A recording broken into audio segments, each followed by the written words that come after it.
Haleluya, haleluya, haleluya. Salam sejahtera bagi kita semuanya, Bapak, Ibu, saudara-saudariku dikasih Tuhan. Dengan penuh sukacita saya bersyukur kepada Tuhan karena dapat kembali mengajak Bapak Ibu merenungkan firman Tuhan dan juga berdoa pada hari ini, tanggal 18 Januari tahun 2022 ini merupakan rahmat Tuhan yang sangat istimewa, sangat spesial bagi setiap kita, karena Dia sudah menyediakan yang terbaik dan Dia juga memberikan kesempatan kepada kita untuk melakukan yang terbaik dalam tuntunan Tuhan. Saudara-saudariku dikasih Tuhan, pada kesempatan pagi hari ini saya mau mengajak ibu bapak merenungkan firman Tuhan dari Nehemia pasal yang keempat, ayat yang keempat sampai dengan ayat yang kesembilan. Sebenarnya Bapak Ibu dapat membaca kisah atau kronologi dari kitab Nehemia ini, khususnya pasal yang keempat, supaya kita mendapatkan gambaran yang lebih luas. Tapi saya mau mengajak kita memfokuskan tentang apa yang dilakukan oleh Nehemia bersama-sama dengan orang-orang Yahudi di dalam menghadapi para penentang pembangunan. Mereka sedang membangun, tapi ada para penentang. Ada kelompok-kelompok yang menentang mereka dalam membangun tersebut. Dan inilah yang dilakukan oleh Nehemia. Ya Allah kami, ayat keempat, dengarlah bagaimana kami dihina. Balikkanlah cercaan mereka menimpa kepala mereka sendiri, dan serahkanlah mereka menjadi jarahan di tanah tempat tawanan. Jangan kau tutupi kesalahan mereka dan dosa mereka jangan kau hapuskan dari hadapanmu, karena mereka menyakiti hatimu dengan sikap mereka terhadap orang-orang yang sedang membangun. Ayat ke-6, tetapi kami terus membangun tembok sampai setengah tinggi dan sampai ujung-ujungnya bertemu, karena seluruh bangsa bekerja dengan segenap hati. Ketika Sanbalat dan Tobia serta orang Arab, orang Amon, orang Asdod mendengar bahwa pekerjaan perbaikan tembok Yerusalem maju dan bahwa lubang-lubang tembok mulai tertutup, maka sangat marahlah mereka. Mereka semua mengadakan persepakatan bersama untuk memerangi Yerusalem. Bayangkan saudara, ada kemajuan pembangunan, mereka mau serang dan mengadakan kekacauan di sana. Ayat 9, tetapi kami berdoa kepada Allah kami dan mengadakan penjagaan terhadap mereka siang dan malam karena sikap mereka. Bapak Ibu saudara-saudari kasih Tuhan, saya katakan tadi, ini adalah kelompok yang menentang pembangunan, dan sikap yang dilakukan oleh Nehemia bersama dengan orang Israel melawan para penentang pembangunan. Ya, harus dilawan. Penentang-penentang pembangunan itu harus dihadapi. Tapi bagaimana cara menghadapinya, itu yang akan kita pelajari melalui firman Tuhan ini.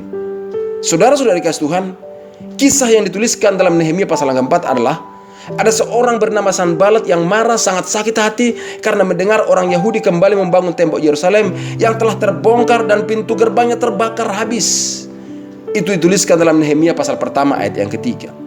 Dan ternyata saudaraku dikasih Tuhan, Sanbalat tidak bergerak sendiri.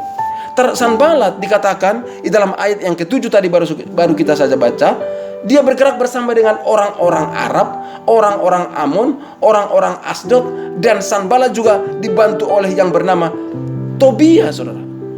Mereka melakukan apa? Mereka mengolok-olok orang Yahudi, mereka meremehkan upaya pembangunan yang dilakukan oleh orang-orang Yahudi. Artinya, mereka adalah para penentang pembangunan yang sungguh-sungguh mau menghambat pembangunan tersebut. Dan saudara kasih Tuhan, sikap yang dilakukan oleh Sanbalat, Tobia, orang Arab dan orang Amon serta orang Asdod ini adalah sesuatu bentuk hinaan. Maka dikatakan oleh Nehemia dalam doanya, ya Allah kami, dengarlah bagaimana kami dihina. Artinya, kelompok tersebut bukan hanya menghambat pembangunan, tapi mereka sedang meremehkan umat Tuhan. Mereka sedang menghina umat Tuhan. Bukan hanya meremehkan dan menghina umat Tuhan, tapi mereka juga sedang tidak menghormati Tuhan. Dan yang tidak kalah penting, mereka, kelompok ini yang menghadang atau yang menghambat pembangunan tersebut adalah orang-orang yang menunjukkan keangkuhan hidup. Mereka sedang berada dalam kesombongannya, keangkuhannya, merasa mampu untuk apa? Melawan Tuhan. Mereka mau melawan Tuhan, saudara-saudara kasih Tuhan. Dan situasi itulah yang sedang dihadapi oleh Nehemia dan juga orang Israel. Tetapi kita bersyukur Bapak Ibu dikasih Tuhan, Nehemia menunjukkan sikap, mengajarkan kepada kita sikap menghadapi orang-orang yang menentang pembangunan. Bagaimana melawan para penentang pembangunan. Saudaraku dikasih Tuhan, mungkin saat ini Anda pun sedang melakukan pembangunan. Mungkin pembangunan secara fisik, mungkin membangun kehidupan kita untuk maju, untuk membangun supaya kehidupan kita mengalami keberhasilan. Saya beritahu Bapak Ibu dikasih Tuhan, inilah sikap yang harus kita lakukan, seperti yang dilakukan oleh Nehemia. Sikap itu apa? Yang pertama adalah dia berdoa. Berdoa dan menyerahkan semua itu kepada Tuhan. Dan dia berkata, ya Allah kami, dengarlah bagaimana kami dihina. Artinya dia mencurahkan isi hatinya, menyampaikan kepada Tuhan segala apa yang sedang dihadapi. Tetapi yang tidak kalah penting bukan hanya berdoa, dikatakan juga mereka terus membangun. Dan saya beritahu, terus membangun. Jangan berhenti, jangan takut, jangan gentar, jangan patah semangat, tapi terus membangun. Itulah yang dilakukan oleh Nehemia, terus membangun. Dan yang tidak kalah penting juga, Nehemia dikatakan mereka membangun karena bangsa itu bekerja dengan segenap hati. Bangsa Yahudi dihadang untuk membangun. Bangsa Yahudi menghadapi penentang-penentang pembangunan. Tapi apa yang terjadi? Mereka terus membangun. Mereka bekerja dengan segenap hati. Mereka bekerja dengan bersatu hati. Bapak dan Ibu dikasih Tuhan, sebagai keluarga, suami dan istri, mari bersatu, mari bersehati. Mungkin dalam menghadapi hari-hari yang kita hadapi di tahun 2022 ini, ada orang-orang yang menentang, atau ada kelompok-kelompok yang menentang, atau iblis menghambat dan menghadang, melemahkan saudara. Tapi saya beritahu, kemajuan itu harus kita miliki. Kemajuan, keberhasilan itu harus kita raih.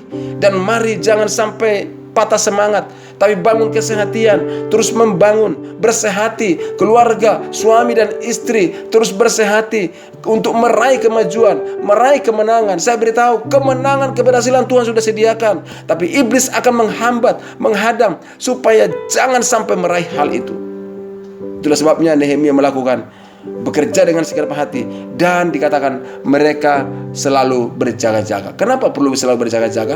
Karena sewaktu-waktu para penentang pembangunan itu akan menyerang.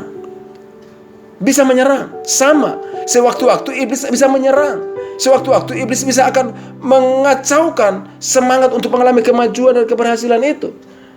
Dan saya katakan Bapak Ibu dikasih Tuhan, kalau kita mau melakukan kehendak Allah, kalau kita mau berhasil, kalau kita mau maju, akan ada saja penentang-penentang. Paling tidak iblis tidak senang melihat umat Tuhan, anak-anak Tuhan maju. Dan itu sebabnya dia akan menentang dan dia akan melakukan penghadangan-penghadangan. Maka saya katakan seperti yang dilakukan oleh Nehemia, sikap kita selalu berjaga-jaga. Berjaga-jaga dalam doa, berjaga-jaga untuk tidak lemah di dalam kehidupan kita, secara iman, secara jasmani, dan semua berjaga-jaga. Di dalam keluarga semua berjaga-jaga. Jadi Bapak Ibu dikasih Tuhan, kita harus tetap waspada. Karena bangsa Israel membangun tembok Yerusalem itu adalah pembangunan simbol kehormatan, pembangunan simbol perlindungan, pembangunan simbol di mana mereka mengalami kedamaian. Karena sebuah tembok untuk suatu kota wilayah itu adalah bentuk perlindungan, sehingga orang tidak sembarangan masuk ke kota tersebut, orang tidak sembarangan masuk ke wilayah tersebut kecuali melalui pintu gerbang. Tapi kalau temboknya berlobang-lobang, temboknya sudah rusak, pintu gerbangnya juga hancur, terbakar, itu akan rusak. Dan Bapak Ibu dikasih Tuhan, itu sangat disenangi oleh iblis. Itu akan sangat disenangi oleh para penentang-penentang. Supaya kota itu, supaya keluarga itu, supaya wilayah itu bebas dimasukin. Tetapi dengan berjaga-jaga, maka pembangunan akan berlanjut, pembangunan akan terus mengalami kemajuan. Itulah sebabnya Bapak Ibu dikasih Tuhan, pada kesempatan pagi hari ini saya mengajak Bapak Ibu belajar bersama-sama. Melalui kisah ini kita melakukan apa yang dapat kita lakukan. Bagaimana sikap kita Di saat ada seorang, ada sekelompok orang, atau ada pekerjaan-pekerjaan si iblis dilancarkan yang mau menghadang, menghambat kemajuan kita, membangun kehidupan ini, membangun apa yang dikehendaki oleh Tuhan, membangun kemajuan, membangun keberhasilan dalam kehidupan kita. Ada pekerjaan-pekerjaan si iblis, ada orang-orang tertentu yang menghadang, ada sekelompok orang tertentu yang menghambat. Yang harus kita lakukan adalah, kalau mereka meremehkan kita, melakukan perintah Tuhan, mereka tidak menghormati Tuhan, mereka menunjukkan keangkuhannya menghambat, menentang pekerjaan Tuhan, menentang kemajuan bagi Anda, saudara kasih Tuhan, yang kita harus lakukan sekali lagi seperti yang dilakukan oleh Nehemia. Berdoa dengan sungguh-sungguh biar Tuhan berperkara. Berdoa dengan sungguh-sungguh biar Tuhan melakukan perkara yang campur tangan menyelesaikan semuanya itu. Yang kedua, terus membangun. Apa yang harus dan dapat kita kerjakan, lakukan, kerjakan. Jangan patah semangat, jangan jadi kehilangan pengharapan begitu. Tapi tetap semangat dan jaga kesehatan. Bangun kesehatan di dalam kelompok, di dalam keluarga. Bangun kesatuan dengan mereka yang mau bersatu untuk membangun, bagi mereka yang mau bersatu untuk membangun, seperti Nehemia membangun kesehatan, membangun kebersamaan, kesatuan di dalam membangun tembok Yerusalem. Saudaraku dikasih Tuhan, mungkin ada orang yang menentang engkau untuk mengalami kemajuan, mungkin ada orang yang menghadang engkau mengalami kemajuan dan keberhasilan, tapi saya beritahu, pasti ada juga orang yang mendukung saudara kan. Bangun kesehatan, bangun kerjasama dengan orang tersebut, karena dia adalah aset terbesar yang Tuhan berikan bagi Anda, dan bersama mereka Anda akan maju. Sekali lagi saya katakan, jangan hanya fokus kepada mereka yang menghadang engkau untuk maju, yang menghambat engkau untuk maju, jangan. Tapi fokuskan hatimu juga kepada Tuhan dan juga kepada orang-orang yang mau mendukung engkau mengalami kemajuan. Kemajuan dalam hal apa? Kemajuan dalam bisnis, kemajuan dalam pelayanan, kemajuan dalam kesehatan, kemajuan dalam kerohanian, dan selalu Bapak Ibu Tuhan, ada orang yang siap mendukung Anda. Dan bekerjalah dengan segenap hati. Sekali lagi, bekerja dengan segenap hati. Jangan fokus saja kepada orang-orang itu. Sikap yang berikutnya yang kita harus lakukan adalah selalu berjaga-jaga. Jangan pernah lengah, jangan pernah tidak waspada, tapi terus berjaga-jaga. Karena Nehemia mempersiapkan umat Tuhan, mempersiapkan orang-orang Yahudi untuk terus berjaga-jaga. Karena kalau sewaktu-waktu serangan datang, maka mereka siap untuk menghadapinya. Dan saudaraku dikasih Tuhan, kita sebagai orang percaya, salah satu cara berjaga-jaga di depan Tuhan adalah selalu hidup dalam tuntunan firman Tuhan dan selalu hidup dalam relasi yang akrab dengan Tuhan. Dan saya percaya Bapak Ibu guys Tuhan, apa yang dilakukan oleh Tobia, apa yang dilakukan oleh Sanballat, apa yang dilakukan oleh orang-orang Arab, apa orang-orang dilakukan orang Amon, orang-orang Asdod yang menghadang orang Israel mengalami kemajuan, faktanya adalah karena mereka memiliki sikap yang benar, yaitu tetap berdoa, tetap tenang, lakukan bagian mereka dan selalu waspada. Di dalam pasal yang ke-6 ayat 15-16 dituliskan Bapak Ibu guys Tuhan, pembangunan tembok itu selesai. Haleluya. Artinya keberhasilan tercapai. Finishing well. Padahal ada orang menentang mereka, ada kelompok yang menentang mereka dalam pembangunan. Tapi saudara guys Tuhan, baca dalam pasal 6 ayat yang ke-15 dan 16 dalam kitab Nehemia ini, pembangunan tembok itu selesai karena mereka menyikapi penentang-penentang itu dengan cara yang benar. Karena mereka melawan, saya katakan menyikapi itu, melawan para penentang-penentang pembangunan itu dengan benar. Dan akhirnya musuh, dikatakan semua musuh mereka jadi ketakutan saudara. Ketakutan, kehilangan muka, dan sadar bahwa Tuhan menolong bangsa itu menyelesaikan pembangunan itu. Saudaraku dikasih Tuhan, artinya hal ini menjelaskan kepada kita, orang yang menentang pekerjaan Tuhan akan berhadapan dengan Tuhan.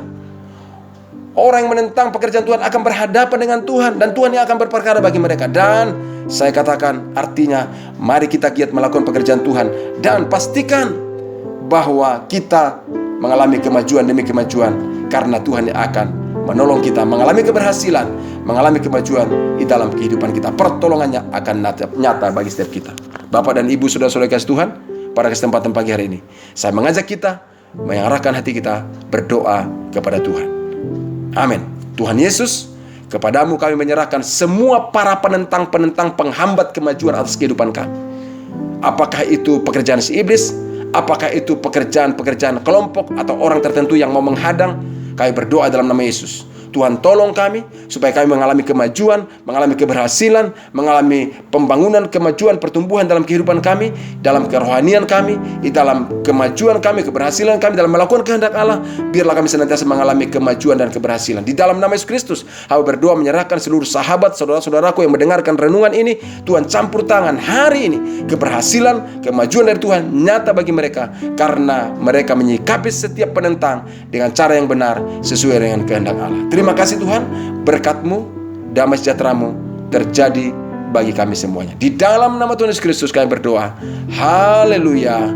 Amin. Tuhan Yesus memberkati Bapak Ibu sekalian. Dan jika ada pergumulan dan doa yang Bapak Ibu butuhkan untuk dukungan doa dari kami, kirimkanlah melalui nomor yang ada di podcast ini. Tuhan Yesus memberkati kita semuanya. Shalom.